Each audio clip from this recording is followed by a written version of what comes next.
Welcome back to the Sinister Podcast, where we dive into the darkest corners of history, crime, and the paranormal. I'm your host, Sinistergan, and today we're stepping into the realm of human nature that's as disturbing as it is fascinating.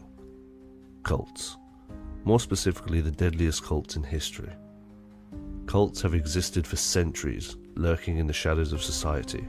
Some promise salvation, others power, and many demand absolute devotion, but the price of that devotion is often paid in blood, suffering, and sometimes mass death. The thing is, most people assume they'd never fall for a cult. They think, I'm too smart for that, I'd never get brainwashed. But history tells a different story. Cults don't just attract the weak or gullible. They attract doctors, scientists, engineers, or even politicians. These groups prey on loneliness, fear, and a need for belonging. And in the hands of the wrong leader, they can spiral into absolute horror. Tonight we'll be exploring three of the most infamous, most chilling cults to ever exist. The Peoples Temple and the Jonestown Massacre, a utopia turned into a jungle death camp. Aum Shinrikyo and the Tokyo subway attack, a doomsday cult with chemical weapons and a thirst for the apocalypse. Heaven's Gate and a UFO suicide pact, a group so devoted they left their bodies behind to board a spaceship. So buckle up, because this isn't just history. This is the horrific real-life proof of what happens when belief turns deadly. Our first stop takes us to the jungle hellscape of Guyana in the 1970s, where a man named Jim Jones promised paradise and delivered death. Jim Jones didn't start off as a cult leader. He started off as a preacher, and in the beginning he actually did some good. Born in 1931 in Indiana, he grew up fascinated with religion and racial equality, a strange mix at the time. Jim Jones wasn't just another pastor in a church. He was charismatic, dramatic, and relentless. He preached that society was corrupt, that the government couldn't be trusted, and that only he knew the better way to a better life. Sounds familiar, right? By the 1950s, he had created the People's Temple, a religious movement that on the surface stood for integration, racial justice, and communal living. People from all walks of life joined, black, white, rich, poor. They all saw Jones as a messianic figure, a leader who wasn't afraid to stand up against oppression. Let's be real, in the 60s and 70s, when the US was rife with racial tension, war, and the government scandals, his message hit home for a lot of people. But here is where the sinister shift happens. Jones wasn't just a preacher, he was a control freak with a god complex. As his following grew, so did his paranoia. He became obsessed with the idea that the government was after him, that enemies were everywhere. So what does a cult leader do when they feel threatened? They isolate their followers. By the mid-1970s, Jones moved over 1,000 of his followers to a remote jungle commune in Guyana, South America. He called it Jonestown, a so-called paradise, free from oppression and capitalism, but in reality, it was a prison. Imagine this, you're living in the middle of a sweltering jungle, you're cut off from the outside world. No phones, no newspapers, nothing. Armed guards patrol the area. You work long, exhausting hours in fields. Food rations are barely enough to survive, and all the while, Jim Jones is blasting his own voice over loudspeakers, day and night, ranting about conspiracies, his enemies, and his vision of the future. Sleep deprivation, check. Brainwashing, check. Absolute control, check. And then things got worse. Jones had hundreds of his followers sign over their life savings, stripping them of any financial independence. He staged fake assassinations to fuel paranoia. He forced public beatings for those who disobeyed, and then there were the White Nights, rehearsals of mass suicide, where Jones would tell his followers that the time had come, that they had to die together for the cause. Some were given cups of red liquid, told it contained poison, and ordered to drink. When nothing happened, Jones just laughed and told them it was a test of loyalty. By 1978, family members back in the US started to get worried. Some had escaped Jonestown and told horror stories of abuse, mind control, and people wanting out. The US government took notice. Congressman Leo Ryan flew down to Guyana to investigate. And when he arrived, at first things seemed normal. Too normal. Jones paraded his happiest, most loyal followers in front of him, smiling, saying everything was perfect. But behind the scenes, people were slipping Ryan notes, begging for the rescue. When Ryan tried to leave with some defectors, Jones snapped. He sent armed gunmen to the airstrip where they ambushed and murdered Ryan and 4 others. And that, right there, was the trigger. Jones gathered his followers, told them the government was coming to kill them, and that the only way out was revolutionary suicide.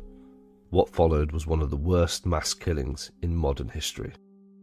Over 900 men, women and children were forced to drink cyanide-laced flavor aid.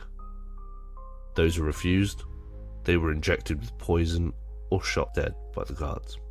Parents were made to feed poison to their own children before taking it themselves. Jones, he shot himself in the head.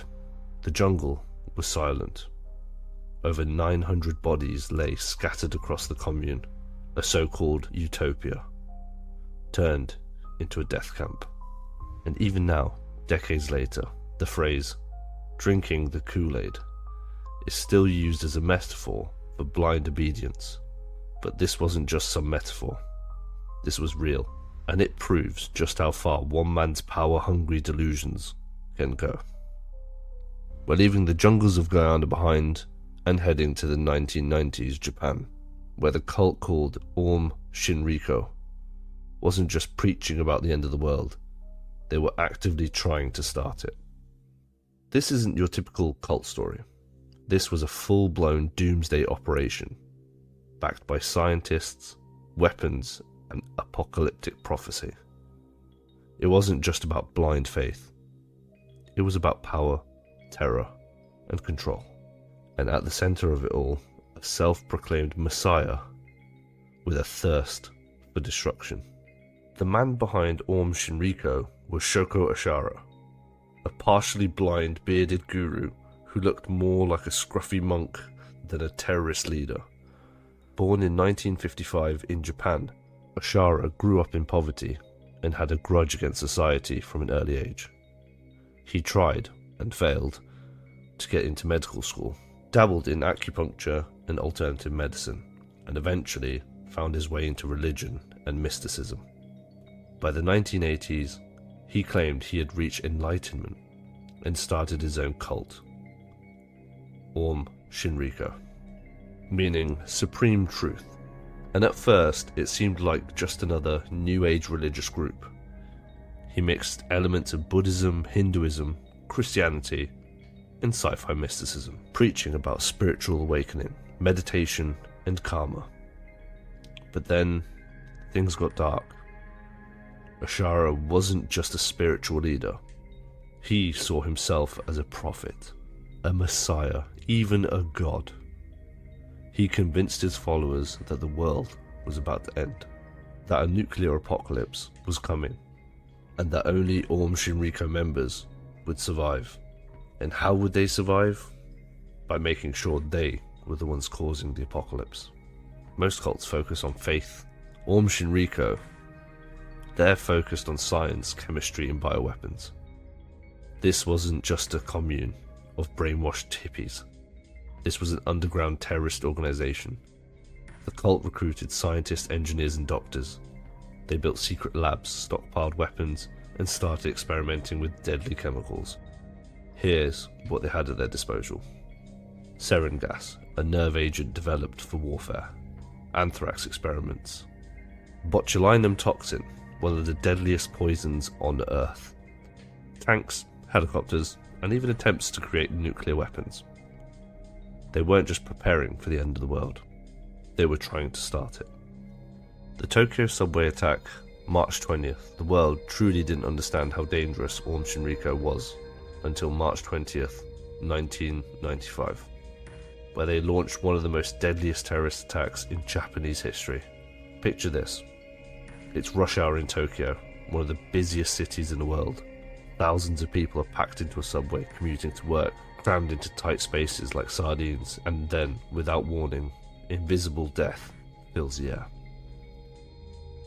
5 members of Aum Shinrikyo, carrying plastic bags filled with liquid sarin gas, stepped onto different subway trains. They dropped the bags on the floor, stabbed them with the tips of their umbrellas, and walked away. Within seconds, the gas spreads through the packed train cars. People start coughing, gasping for air, collapsing. The gas attacks the nervous system, causing blindness, paralysis, and seizures. Some are foaming at the mouth, convulsing in agony, while others drop dead instantly. Panic spreads. Commuters stumble out of the subway, eyes burning, bodies failing them. Some try to run, but collapse on the platform. Train doors open, letting the gas spread into the stations, affecting even more people. In the end, 13 people die, and over 5,500 were injured. Thousands more suffered long-term health effects. And if that sounds terrifying, here's the worst part. It could have been much worse. The cult planned to kill tens of thousands. The only reason more people didn't die, the gas wasn't as concentrated as they hoped. If it had been deployed at full strength, Tokyo could have turned into a graveyard. The attack shook Japan to its core. It was one of the worst domestic terrorist attacks in history, and it forced the government to act. In the months that followed, authorities raided Aum Shinrikyo's compounds, and what they found? Weapons, chemicals, stockpiles of poison, and detailed plans for more attacks. The cult had even experiments on animals to test their bioweapons. They had plans to assassinate government officials, poison water supplies, and spread anthrax in major cities. It took years to dismantle the cult completely. Ashara and dozens of top members were arrested. In 2018, after more than 2 decades in prison, Ashara and 12 of his key followers were executed. But even after his death, fragments of the cult still exist. Aum Shinrikyo has splinter groups that still believe Ashara's teachings. Some change their names, others operate underground, and while they don't have the same resources they once did, the scars of what they did still haunt Japan. Because this wasn't just a cult. This was a terrorism empire built in the name of faith. And if history has taught us anything, belief, when twisted in the wrong way, can be one of the most dangerous weapons of all. If you've ever looked up at the night sky and wondered if we're alone in the universe, congratulations. You've had the same thought that birthed one of the strangest cults in modern history. But for Marshall Applewhite and his followers, it wasn't just a thought. They believed they had the answers. And what answer? Humans weren't meant to stay on Earth. Instead, they had to shed their physical bodies, board an alien spaceship, and ascend to a higher plane of existence. Sound insane? It gets worse. Because in 1997, they proved just how deep their belief went by committing mass suicide in one of the eeriest cult events ever recorded. But to understand how 39 people willingly killed themselves, we have to go back to where it all started, with a man who thought he was an alien. Marshall Applewhite wasn't your typical cult leader. He wasn't a violent, power-hungry tyrant like Jim Jones. He wasn't a terrorist mastermind like Shoko Ashara. No. Applewhite was a soft-spoken, almost gentleman. He had a background in music, taught at a university, and even tried to become an opera singer. But underneath that normal facade, he was deeply disturbed. In the 1970s, he met Bonnie Nettles, a nurse with an interest in mysticism, and together they started a spiritual movement. Their core belief: Earth was about to be recycled, wiped clean. The only way to escape was to evolve beyond the human body. And the only way to evolve, aliens would come and take the worthy to the next level. They preached a mix of Christianity, sci-fi, and apocalyptic prophecy. Think the Bible meets Star Trek. They believed Applewhite was a messenger from higher beings, sent to gather souls for the intergalactic journey. And, unbelievably, people believed him. Over the years, Heaven's Gate recruited dozens of members, convincing them to leave their families, give up their possessions, and devote themselves entirely to the cause. But here's the wildest part. This cult wasn't violent. They weren't forcing people in. Everyone joined voluntarily, because they truly believed in Applewhite's vision. And in 1997, they believed their moment had arrived. By the mid-90s, Heaven's Gate had become obsessed with the idea that a sign would come from space, a signal that it was time to depart Earth. And that signal was a comet. In 1997, astronomers announced the passing of Comet Halley-Bopp, a massive, bright comet visible from Earth. For Applewhite, this wasn't just an astronomical event. It was the prophecy. He told his followers that the spaceship was following behind the comet, hidden just out of sight, and that spaceship was coming to take them away. But there was a catch. To board the ship, they had to leave their human bodies behind. Translation: they had to die. And so in March 1997, Heaven's Gate put their exit plan into motion. The scene was chilling. On March 26th, police entered the mansion in Rancho Santa Fe, California, responding to a tip about a possible mass suicide. Inside, they found 39 bodies, all laying in their beds, all dressed identically in black shirts, sweatpants, and a brand new Nike Decades sneakers. Each one had a purple cloth draped over their face.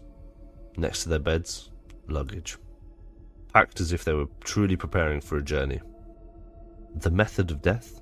A lethal mixture of phenobarbital, alcohol, and suffocation.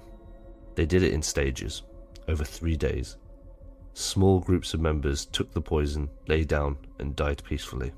The next group covered their bodies, then took their turn, and so on, until only 2 remained. The last 2 placed the cloths over their own faces before dying. Even after their deaths, Heaven's Gate never fully disappeared. Why? Because they left behind a website, which is still active today.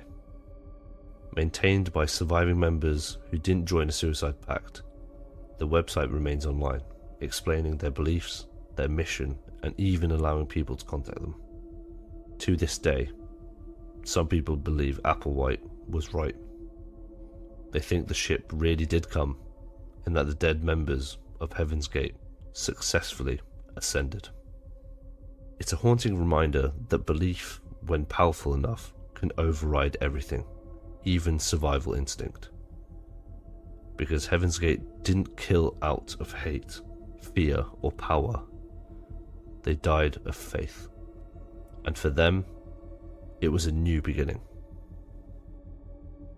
So what can we take away from this? 3 different cults, 3 different fates, but one common thread. Blind devotion leads to destruction. Jonestown ended in mass murder in a jungle. Aum Shinrikyo left behind one of Japan's deadliest terrorist attacks. Heaven's Gate walked into their deaths without a fight, believing they were leaving Earth. And the scariest part, cults still exist. They evolve, they adapt. Some are religious, some are political, some are hidden in plain sight. But the formula remains the same. A charismatic leader, a promise of salvation, and a slow, systematic destruction of free will. And if you think you'd never fall for one, history proves that anyone can be vulnerable. And that's it for today's episode of the Sinister Podcast. If you found this interesting, make sure to follow, subscribe, and leave a review. It helps a lot. And if you have a topic you'd love to hear me cover, hit me up on social media or in the comments. Until next time, stay safe, stay curious, and remember, never drink the Kool-Aid.